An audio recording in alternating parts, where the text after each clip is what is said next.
দুঃখ পুষলে মনের মাঝে ভয় সৃষ্টি হয়, একাকিত্ব জন্ম নেয়, আর একাকিত্ব মস্তিষ্কে দুশ্চিন্তা জন্ম দেয়।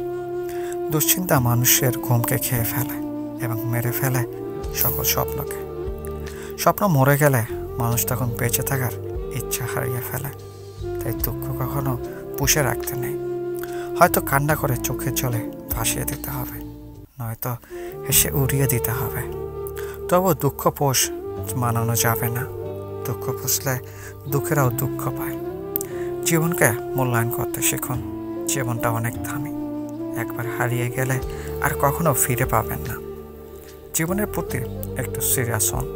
জীবনকে এইভাবে বেখেয়ালি পার করিয়েন না। জীবনটা অনেক গুরুত্বপূর্ণ।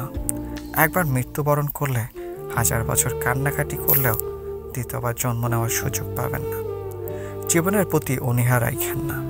জীবনটা আপনার জীবনের মূল্য গুরুত্ব আপনাকেই দিতে হবে। জীবনটা অনেক ছোট। নিজের জীবনকে নিজের মতো করে সাজাতে হবে। আপনার জীবনের গুরুত্ব অন্য কেউ আপনার মতো করে দিবে না। মানুষ ভালো থাকতে আসে, ভালো রাখতে আসে না। অন্যের প্রতি কোনো প্রত্যাশা রাখবেন না। নিজের প্রতি যত্নবান হন।